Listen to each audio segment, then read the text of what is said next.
La Liga is finally wrapped up, and America has made history. The first tricampeonato in short form history. And what a way to go out. And then we got Liverpool, Arsenal, City all dropping points. So can Chelsea possibly overtake the Premier League table?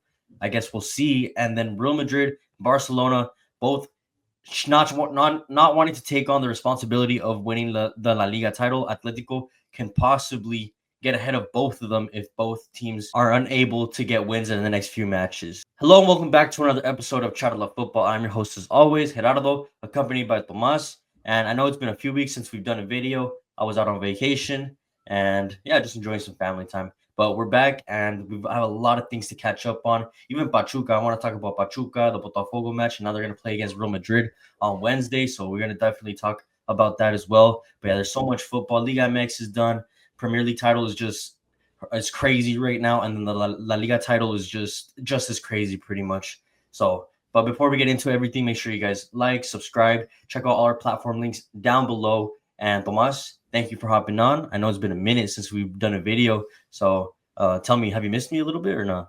Nah, bro. I was actually, just playing on the PS5. Chilling. Hey, you got to give me that PS5 back, though, for real. I'll pause it right now. Hold on.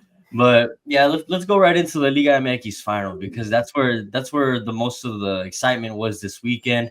If you guys didn't know, we've been collaborating with Cabra Football and Football Asada, the boys over there. Shout out to everyone over there. We were actually at Saturday's football in LA, and if you guys didn't make it, you guys missed out on an awesome watch party. We met some of you guys, some of the fans from Cabra, and maybe Charla Football as well. And there was food, drinks, all that good stuff. It was honestly such a great time. And then we saw America win the Tricampeonato, and it kind of stung a little bit. Both of us being Chivas fans, but I mean, it was bound to happen, right? Because they were what they qualified in the very last place, and they took out a Toluca team that never showed up. They took out Cruz Azul, and they're probably the biggest opponent to destroy in this Liga for America. Probably the most difficult one because Monterrey did not test them whatsoever. Maybe in the first leg a little bit more than the second leg, but the second leg Monterrey never showed up, bro. Like what the fuck happened to Monterrey? No, yeah, I mean, I completely expected a different turnout of events at Monterrey. Yeah. Thinking about how, especially in the second legs of each game, well, Pumas was at Pumas' house, but how they were able to just take control of the second leg. Mm-hmm. But then you think about it, and Luis Ocampos had a lot to do with it on the left side. I mean, Luis Ocampos is like the Sergio Canales of the left side. So it's you take a big factor of being able to attack through both sides, and now the rival knows through which side you're going to attack to, which is through Canales. And I mean, Canales was pretty much locked up the whole game. Yeah, he wasn't able to do anything. And what I hated about the match is that Monterrey stuck to one game plan, is just put crosses into the box. But America was expecting that the whole time, and it was like 70, almost 80 minutes of that, and it was just a horrendous final to watch those first 70 minutes. But once Monterrey came out and actually decided to play good football, that's when they were threatening. That's when they got their first goal. Then we saw Tecatito going in too, and he made a little bit of difference on the right side, at least trying to do something different. But it was too little, too late. The way they ended, how they should have started. Instead of starting with a double nine, you start with an extra midfielder to create plays and chances. Because I mean that player that came in, if he would have started, he would have scored the same goal in the first half. Duran, right? I think, or that was his name. No, Duran. The Colombian too. His name Rojas. Yeah, something with Rojas. John Rojas or something. Something like that. But I mean, that's the way you needed to start, because you need to take control of the midfield, so you're able to shoot mid-range shots. You don't risk the ball that much to where you get countered by America with an extra midfielder because he's able to track back. But starting with the double nine, you take out that extra midfielder, and I mean, you kind of just leave it up to the defensive thoughts and prayers because you're playing with a three line. And America was eating that up all day, bro. All those crosses, and I mean, let's talk about the goal real quick. What a fucking banger! That was a fucking banger. That was a goal probably worthy of crowning them as champions. But I mean, let's just dive into the meaning of this tricampeonato real quick. Does this make Jardine one of the best Liga MX managers ever? On terms of trophies, yes. On terms of working with what they have, I still think it's Almada over him, because Almada, a team that has very few resources, really just creates the resources, creates prime players. But on terms of what's historic winning with the team, then yeah, I mean, I don't think anybody's ever done well, if you're talking about modern history, you know, the short tournament Yeah, format, and for sure, yeah. If you're talking about long term, I mean, I forgot the eight coach America coach in the '80s. I think won like five or four. The Chivas coach in the '70s won like five and like four back to back. I mean, I could name a lot, but in modern term history, yeah, he's probably the most achieved one for sure. yeah, I think that's really what I'm looking at, just more recent history, because we weren't alive for what happened back then in the 70s, 80s. So it's like Yeah, kind of point. but then again, football didn't start in the 2000s. You know, it started way before that. Yeah, I get that, but it's just like even with this whole like cambio of from long format to then short format, yeah, and this whole short format history, I guess that's where I'm trying to get at. In short format history, I think he's probably the best manager to do it. And given that they had a lot of like injuries in the Liga, I mean, before the Liga, in the regular season, there was not an expectation for America to even get close to a tricampeonato. They were just hoping, if anything, but there wasn't that expectation and that they were going to get that far. It was when they were first playing against Cholos, it was already kind of iffy the way that America and Cholos played that game. I mean, Cholos looked like the better team the whole match, the whole both legs. But then you go to Toluca, and then America, I think, took the most confidence from that match. And then, yeah, we know what happens after there. That's Yeah, history. I mean, I kind of think America wanted Toluca because they had played them already, and they annihilated every chance of attack that Toluca had. I mean, Toluca looked like they were completely lost out of ideas when they played them. But we won't get too much into that. Let's talk more about the final. But going back to what happened in Monterrey, America played the perfect game plan they could. Yeah. And then, They didn't but play all that attack. They defended very well. They countered when they could. They held the ball up there when they could. yeah. But when it comes to Monterrey, it's so sad because every time they play at home, they just cannot get it done, especially when it's such a meaningful game. Like they had done pretty well up until this point. Honestly, I didn't even expect Monterrey to get into the final. I think it probably would have been a better final if we had like San Luis in there at least. I think it would have been a little bit more exciting, a little better football being played at least from the other squad.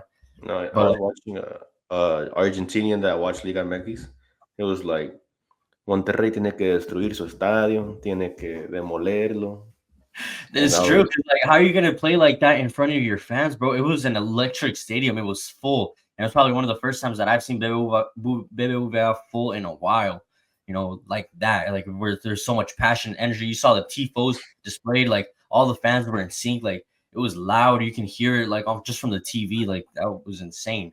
And then I for know them to not do anything for 80 minutes, bro. I mean, I'm sure as a fan, you got to be like heartbroken. for sure. I mean, and it comes down to the game plan. I mean, the Michelis also doesn't have a lot of time in the league. He doesn't know how these instances are played. Mm, I that is true. mean, the thing in Liga MX that's very different to everywhere else in the world is that to win your league, you play a knockout tournament. So I think it's one of the few leagues where that's used. So he's probably just not used to being in these instances to win a league title to make it to a final.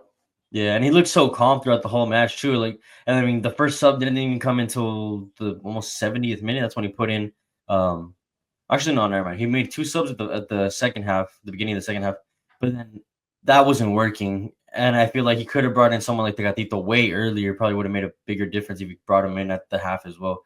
I don't know. Overall, I just thought it was a mess of a game plan from the Michelis from Monterrey. It was sad for the fans to see because I mean, I feel like they deserved a little bit more given that they wrapped up at home. So, but I mean, congrats to America. I think they more than deserved it.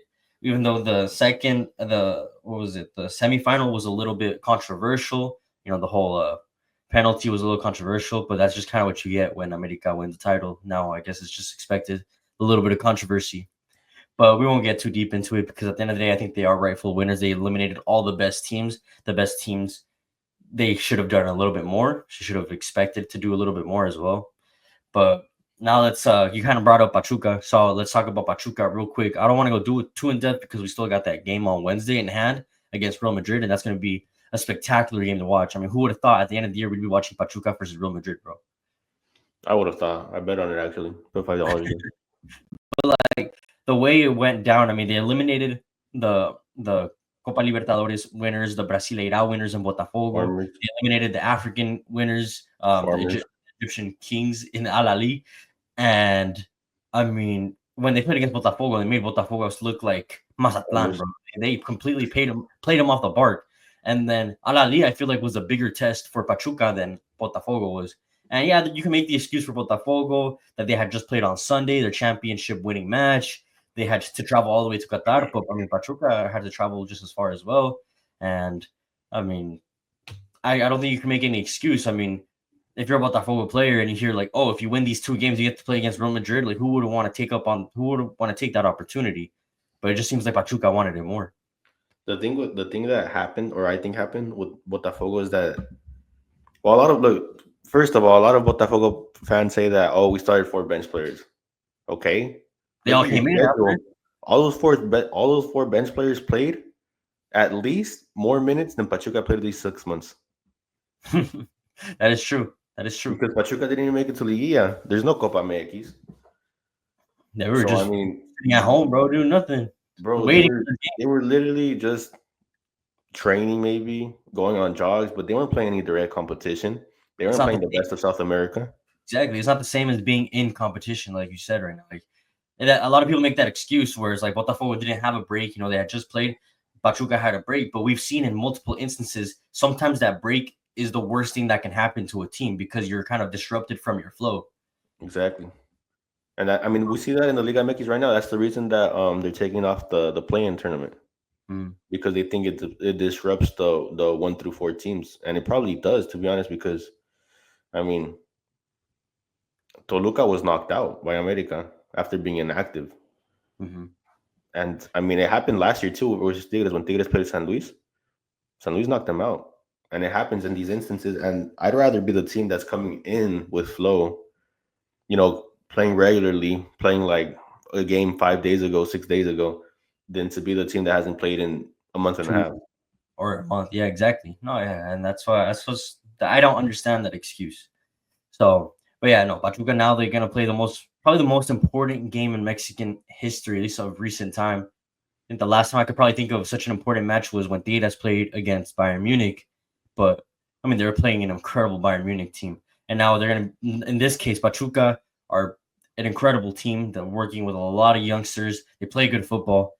And then they're going to be facing up against an iffy Real Madrid team who just tied at the weekend 3-3 against Vallecano. And I'm not saying it's going to be a walk in the park for either team. I think it's going to be an interesting matchup.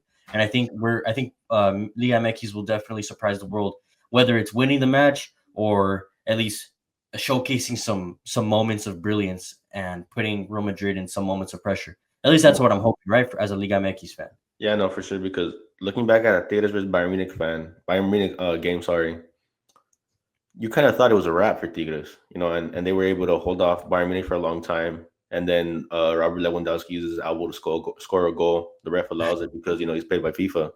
Oh, what can we do about it?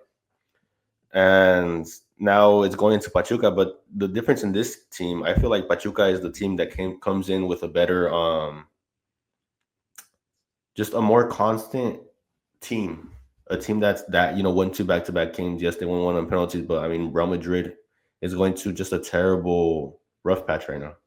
Yeah, we'll definitely talk about Real Madrid's rough patch. But before we get into Madrid and La Liga, let's look at what happened in the Premier League, the biggest league in the world, of course. Man City versus Manchester United, a shock match because I thought City was going to win this match. I thought this was going to be the turning point for Manchester City. I mean, they haven't won. They only have one win in like the last 11, 12 matches or something like that. Correct me if I'm wrong. 10? Oh, my bad. And 10. But that's just insane to see from Manchester City side because we're just not expected this. Manchester United, you know, they're trying to get accustomed to this new idea under Ruben Amorim. Ruben Amorim, who left off Marcus Rashford, he left off Alejandro Garnacho for whatever reasons, but it seemed to work out for him. So City were up the whole match. Guardiola had scored. And, you know, I thought it was pretty much rough because Manchester United weren't really all that threatening. They were disciplined, but they weren't that threatening. But then Amad Diallo, special boy. I mean, he's probably one of Manchester United's most influential players in attack. He completely changed the match in the final few minutes of the match. No, yeah, for sure. I mean, what can I say, bro? They finally won one. Well, they beat them in the cup not so long ago. Yeah, I mean, that plastic cup, what do you want me to do about it? Yeah, but this is probably where it mattered the most. And to do it away from home was significant for United. And I'm sure this is going to be like, I mean, maybe it could be a turning point for a team like United, but for City, like, what's going to happen next? You know, like, how long can this keep going? Like, when will Pep Guardiola find the answers for his problems, bro? Because I mean, Rodri's not going to come back anytime soon. I think he's praying for the transfer window to like hurry up and start, so that way he can sign another defensive midfielder for like 60 million. But like, come on, you can't make anything from what you have. Like, you have one of the best squads in the world. I mean, it's because most of his squad is injured. Most of his starting lineup from last year's UCL, the UCL team that played in Madrid is injured. He doesn't have his best team right now. Maybe he'll have it in 3 to 4 months when everybody recovers. But right now, I mean, but by then they'll be fighting relegation, bro. So what's the point? I mean, that's why they need a transfer window to open up. I don't know. I think Pep Guardiola has to figure his things out because I mean, Manchester United to completely humiliate City in those. They won 2-1, bro. Oh yeah, but in the way that it was done in like 3, like you would think as a City fan, like everything was already wrapped up, and then boom, 3 minutes they just completely change everything. You don't think that's humiliating as a team? You even see City fans. It's football. Yeah, I know it's football, but bro, Barca beat Real Madrid 4-0. I don't hear anybody talking about them like this. But we're looking at one of the best City teams ever. We're not talking about fucking Brentford. Real Madrid broke the transfer market with this team, and they lost 4-0 to Barca, and I don't hear that passion there. Yeah, but that Barca team is a completely different story compared to the City team. This is a City team that has been under the same manager for the past like decade almost. You can't like, how can he not figure out something out that's gonna work for this team? Like I don't understand. I don't understand what's going on with City whatsoever. They're in 5th place, bro. Yeah, they're pushing Europa League, bro. If they're even gonna make it there, imagine the catastrophic like scenes if fucking they don't even make it into Champions League. I mean, I think they will. I would hope that they will. But just imagine, like that's a possibility right now. Europa Leagues are not even making it to European spots. If they continue, that's the price you have to pay when you become a big team, bro. Everybody talks about you. I guess we'll see what happens with City, bro. But I mean, let's look at the other teams too, because there were not just City dropping points, but we saw Liverpool and Arsenal drop points. Liverpool tied against Fulham. We saw Arsenal tie against Everton in a fucking sleeper. And I think the biggest winner of all these 3 results is Chelsea, bro. Would you agree? I mean, Liverpool do have a game in hand. Liverpool have a game in hand, but shit. I don't know. I don't see Liverpool slipping up after that one, after tying to Fulham. Yeah, I mean, for sure, when they play the game in hand against Everton in the derby, Liverpool I think could definitely win that match because they're, I think, 100% better than Everton. But I mean, Chelsea just look they're on hot form right now, bro. They look unstoppable right now under Maresca. At least for right now, yeah. But I mean, it's Chelsea at the end of the day. You know, they're destined to not win it. I mean, let's look at the results. Their past results. What kind of form is Chelsea on right now? I mean, I hope they be in the best form. They almost spent like $1 billion on transfers. That is true. But look, let's look. Oh my God, they have 1, 2, 3, 4, 5, 6, 7, 8, 9, 10. And it's in my bank account. 11. They've gone 12 matches without a loss. Last loss was against Liverpool in the league. That was a while ago. So they also lost to Newcastle in the cup. Yeah, but that was the cup. I'm talking about the league. Small club. But Chelsea, bro, I think they can do it if they just hold on. The thoughts and some prayers. I think they can definitely do it. The thing is, the whole Chelsea thing is that they've broken the market several times. They have very good players. And for that exact case, I think they have to they at least have to fight for that title. You know, till the very money that they spend. Liverpool is just a really historic team that, I mean. Well, Chelsea's just as historic too. Maybe not on the same level as Liverpool. Liverpool is far more historic, but they are just as historic. They have European Cups. They have Premier Leagues. I'm just saying in recent times, like how many Premier Leagues has Liverpool won? What is it, 2? And then the rest is all City. And I've never seen, I mean, Liverpool is also the team that had the highest points ever and losing a Premier League. So they're constantly there.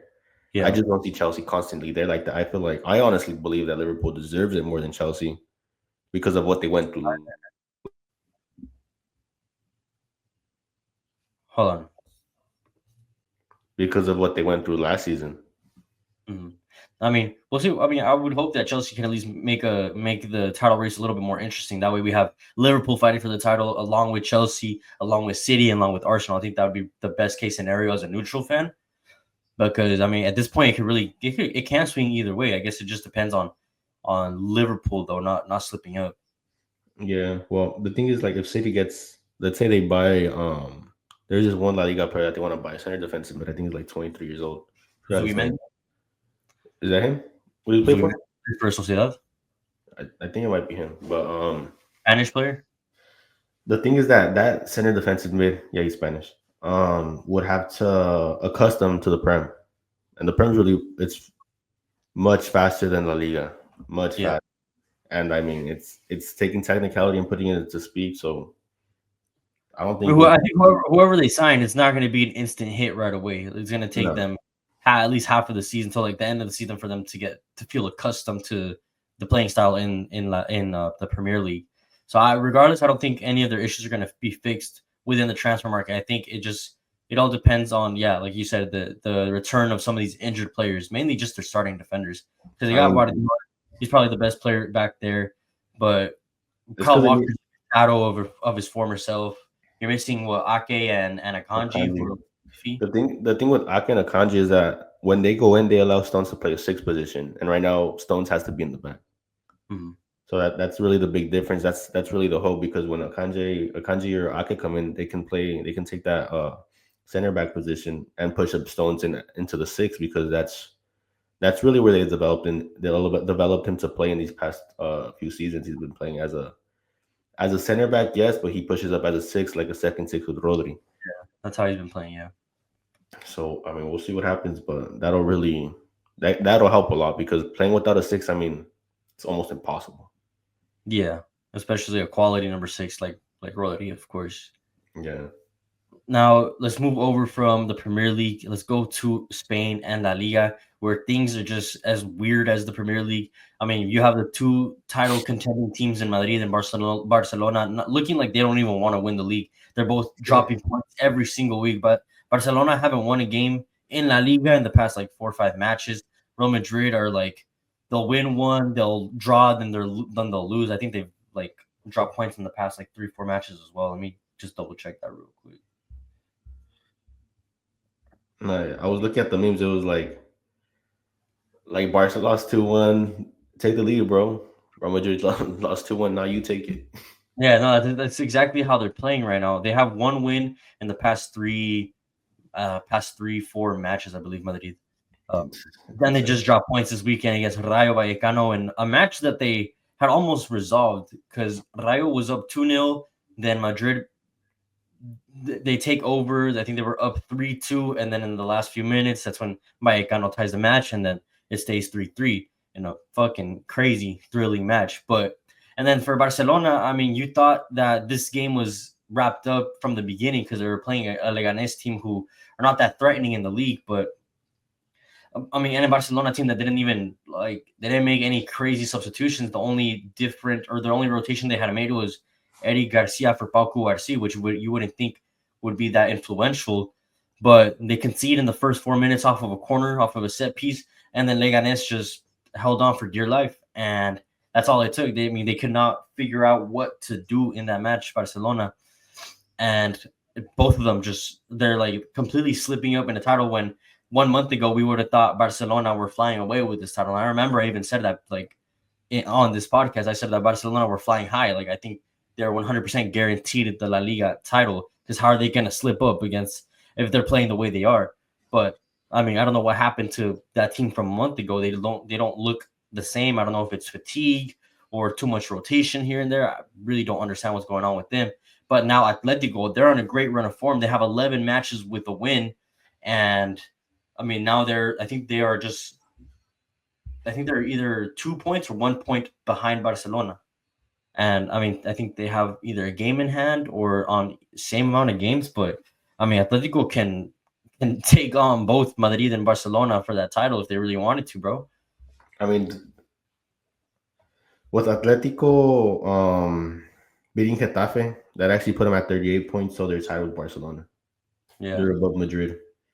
And the worst part for Barca fans is that Atletico has a game in hand. yeah, and Madrid too. They both have Madrid and They Atleti both both have a have. game in hand. So So yeah, it's worse for Barca fans in this case. I mean, the thing is that Barca has to win at least at a minimum the next El Clásico and beat Atletico Madrid. Have they played them? Have they played them yet?